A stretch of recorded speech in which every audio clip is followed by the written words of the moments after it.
नमस्कार, मैं हूँ स्नेहा राय और आप सभी का स्वागत है मेरे खास प्रोग्राम में डरना जरूरी है। कई खौफनाक हवेलियां, भूतिया हवेली के किस्से अब तक आपने सुने होंगे, मगर ऐसी कोई हवेली नहीं थी जहां कोई रहता। इसलिए दास्तान कितनी सच है और कितनी झूठ, ये शक हमेशा बना रहता है। मगर आज जिस हवेली की कहानी हम आपको बता रहे हैं, वहाँ एक परिवार रहता है और साथ में रहती है रम्या, जिसे मेरे 2 साल का सबसे बड़ा झटका लगा था।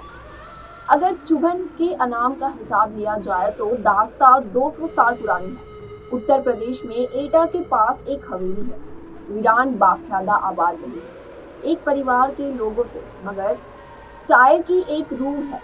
जी हाँ, इस हवेली में जिंदगी और जान जाने के साथ साथ रहती है। अगर अपराधी के मुद्देनजर फैसला लिया जाए तो ये जान जाने की जिंदगी पर बहुत भारी पड़ा है। एक रम्या अब तक कई लोगों की जान ले चुकी है। वो रम्या एक कवायद थी जिसका कभी जलवा हुआ था, मगर 2 प्रशिक्षकों ने अपना दावा ठोक दिया। नाच देखने के दौरान हुआ झगड़ा, फिर शुरू हुआ झगड़ा और फिर इस डॉक्टर में जो हुआ उसी निशानी एक नस्ल थी। वो रम्या ओझा में बेमौत मारी गई। ये किस्सा है 200 साल पहले का, लेकिन आज भी वो उसी हवेली में दिखती है। नाच गाने घुंघराले की आवाज के साथ हवेली में लोग रहते हैं, मगर खौफ के बीच कई असामयिक जान जा चुके हैं। कहानी की शुरुआत होती है एक दिन से। उस दिन सूरज को आखिरी सलाम पेश कर रहा था। शाम गिर गई थी कि तभी एटा के चमकरी गांव की इस हवेली से अचानक एक चीख गूंजती है। आवाज किसी लड़की की है।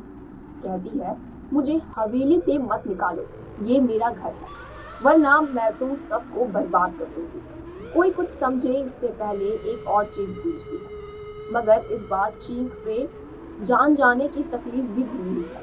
पानी पानी कराने की आवाज के साथ कोई लड़की पानी मांगती है।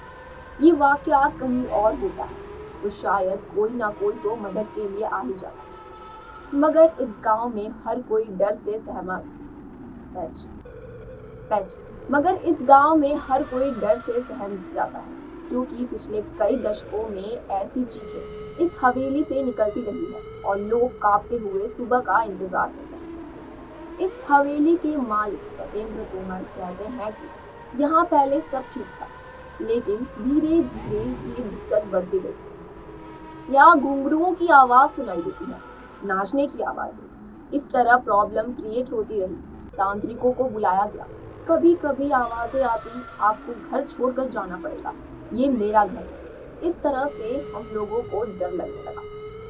हम लोग खौफ के साए में जीने लगे। लेकिन सवाल ये था कि आखिर कौन है ये लड़की और इसका इस घर से क्या रिश्ता है, क्या नाता है। क्यों दिन ढलते ही इस हवेली के पास से होकर गुजरने वाले रास्तों पर कब्रिस्तान सा सन्नाटा पसर जाता है और एक अजीब अनमनी सी लड़की इस हवेली में भटकती दिखाई देती है। कभी झरोके से झांकती तो कभी हवेली की छत से टकटकी लगाए दूर किसी मुसाफिर का इंतजार करती, जिसने उसे गौर से देखा है। बताते हैं कि उसकी नजरें बर्छी की तरह कलेजे को चीरती सी लगती है, मगर कभी इन्हीं नजरों के दीवाने थे लोग। वो जहाँ खड़ी होती थी उसी के आसपास खड़े होकर लोग उसका दीदार करना चाहते थे। जिस घर में वो रहती थी उसकी खिड़की पर लोगों की नजरें टकटकी लगाए रहते थे। इंतजार करते थे लोग कि कब खिड़की खुले और उसका दीदार। ऐसा जलवा था रम्या का। इस हवेली के आसपास रहने वाले बुजुर्ग बताते हैं कि इस हवेली में से एक खूबसूरत सी लड़की निकलती थी, जिसे वो जब पकड़ने की कोशिश करते वो बिल्ली बन जाती थी। आज इस कोठी में जिंदगी और जान जाने दोनों का बसेरा है। दूसरी हवेलियों की तरह ये खाली नहीं। यहाँ गुंजरे दौर की तवायत रम्या की रूह में रहती है और इस कोठी के मालकिन भी। मगर मौत के साए में लगातार सांस लेते इन जिंदगियों पर क्या गुजरती है, ये बताने के लिए काफी है कई लोगों की जान जाना, क्योंकि इस हवेली ने अब तक कई अपनों को खो दिया है। हद तो ये है कि इस हवेली के बच्चे भी शैतानी करने या चहकने से पहले सोचने लगते हैं। इस हवेली में आज जितनी भी जिंदगियां बाकी बची हैं, उनके चेहरों पर जिंदगी का कोई नामो निशान नजर नहीं आता। एक खूबसूरत मगर खौफनाक चेहरा उन्हें लगातार नजर आता है। एक टक घूरता हुआ, शायद ये पूछता हुआ कि इतने लोगों की जान जाने के बाद भी क्या हिम्मत बाकी है यहाँ रहने की। मगर रम्या आखिर क्यों इंतकाम की आग में झुलस रही है? क्यों उसे मासूम बच्चों पर भी तरस नहीं आता? क्या हुआ था उसके साथ? रम्या बाई, उसकी पायल जब छनकती थी तो लोग दीवाने हो जाया करते थे। हर हवेली का मालिक ये सपना पाला करता था कि एक दिन ये घुंघरू उनके सिर्फ उनके लिए खरीदेंगे। बात करीब 200 साल पुरानी है, जब रम्या इसी हवेली से मुजरा किया करती थी। रम्या के दीवानों के फहरिस्त में इसी इलाके के 2 सगे भाइयों का नाम भी शुमार हुआ करता था, जो तकरीबन हर शाम उसी के पास गुजारा करते थे।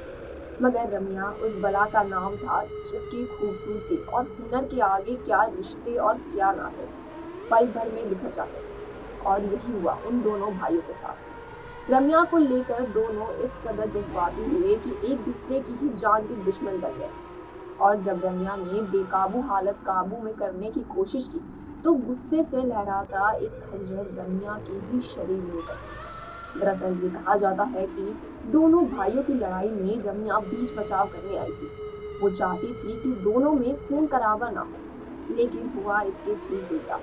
खून तो हुआ, लेकिन उन 2 भाइयों में से नहीं बल्कि रम्या का, जिसका कोई कसूर नहीं था। अगर कोई कसूर था तो वो उसकी खूबसूरती, कसूर था तो उसकी दीवानी, कसूर था कि उसकी मचकती कमर और बरखाती चाल की, जिस पर वहां से 7 कोस दूर तक वाले भी खींचे चले जाते थे। लेकिन आज उसी खूबसूरती पर 2 भाई ऐसे टूटे कि आपस में ही भिड़ गए और खंजर रम्या के सीने में घुस गया। वो खंजर बहुत गहरा जख्म छोड़ गया था। जिंदगी की सांसें उसकी टूटी हुई पायल के घुंघरुओं की तरह बिखरती जा रही थी। जान जाते दस्तक दे चुकी थी। और फिर रम्या के साथ ही नाच गाना मस्ती ठिठोली सब कुछ खत्म हो गया था उसकी मौत के साथ ही। और ये मौत इस हवेली पर बहुत भारी पड़ी। एच सब कुछ खत्म हो गया था उसकी जान जाने के साथ ही। और ये जान जाने पर इस हवेली पर बहुत भारी पड़ी। वक्त बीतता गया मगर उसकी यादें कभी धुंधली नहीं पड़ी। पड़ती भी कैसे, क्योंकि रम्या ने तो इस हवेली को छोड़ा ही नहीं था। वो आज भी लोगों को नजर आती है, मगर गाती गुनगुनाती नहीं, बदमाश घूमती हुई, याद करती हुई उन सुनहरे दिनों को जब एक महफिल रुकती नहीं कि दूसरी सजने के लिए बेताब रहती थी। लोग वहां पहुंचते थे। फर्क सिर्फ इतना है कि 200 साल पहले इस चोली से निकला हर कदम मस्ती से झूमता हुआ निकलता था, मगर आज यहाँ से लाशें निकलती। इस बार में हवेली मालिक सतेंद्र तोमर बताते हैं कि मेरी माँ को एक दिन साया दिखाई दिया, इसके बाद उनकी जान चली गई थी। इस तरह रम्या का प्रकोप हमारी हवेली पर हमेशा खौफनाक साये की तरह पड़ता गया है। एक एक कर मेरे 3 बच्चे, फिर मेरी पत्नी भी जान जा चुकी। हालांकि अब इस हवेली को बचाने की जिम्मेदारी सतेंद्र पर ही है। वो एक पढ़े लिखे इंसान है और इससे पहले वो भूत प्रेत जैसी बातों को मानते भी नहीं थे। मगर आज जब वो अपने परिवार का नजर दौड़ाते हैं तो हर रिश्ता अधूरा सा नजर आता है। वो जिंदा है मगर पत्नी नहीं रही, कोई बच्चा जिंदा नहीं तो माँ पर चुपी है, भाभी है मगर भाईजान गवा चुके। कहते हैं कि तोमर परिवार से पहले इस हवेली से में गुप्ता परिवार रहा करता था। लगातार हुई जान जाने से गुप्ता परिवार को इतना तोड़ दिया कि उन्होंने कौड़ियों के दम में ये हवेली बेच दी। खरीदी तोमर परिवार ने, और खरीदते ही बच्चे बूढ़े जवान एक एक करके 8 लोग सबकी जान चली गई। फिर सहारा लिया पूजा पाठ का नतीजा इस बार उनकी जान गई जिसने पूजा कराई थी। इस हवेली के बारे में पुरानी मालकिन आखिर क्या सोचती है? इस बारे में पुरानी मालकिन ओमवती गुप्ता बताती है कि आगरा रोड पर बसा चमकीरा गांव वक्त के पलों को बूंदते बूंदते आज तकरीबन 200 साल गुजर चुका है। लेकिन उस हादसे के बाद यहाँ कुछ नया नहीं हुआ सिवाय रम्या की दास्तान, जो यहाँ के ताने बाने में बंद बूंद सी गई थी। कुछ इतना शिद्दत से ही बकायद नजर भी आती है, अनमनी सी भटकती हुई हवेली के बाहर भी और अंदर भी। नतीजन इसके मालकिन इसे बेच देना ही बेहतर समझते थे। यही वजह है कि आज इस हवेली में किसी के चेहरे पर रौनक नहीं नजर आती है। बच्चे गुमसुम से रहते हैं, बड़े जैसे बस जिंदा हो घर घर सा नहीं लगता। और लोग भी कैसे, क्योंकि घर में उन्हें कभी अपनाया ही नहीं। अलबत्ता छीना जरूर उनके तमाम अपनों को। अचानक रमिया का सच क्या है हम नहीं कह सकते। हाँ, इतना जरूर कह सकते हैं कि यहाँ रहने वाले दोनों परिवारों में बेहिसाब बेवजह जाने गई है। और अगर ये सब कुछ इत्तेफाक है तो यकीन बहुत खौफनाक इत्तेफाक है। शायद रमिया के खौफ से ही कहीं ज्यादा खौफनाक। फिलहाल के लिए इतना ही। ऐसे ही हॉरर स्टोरीज और ऐसी ही कहानियों के लिए देखते रहे डरना जरूरी है। Good bye.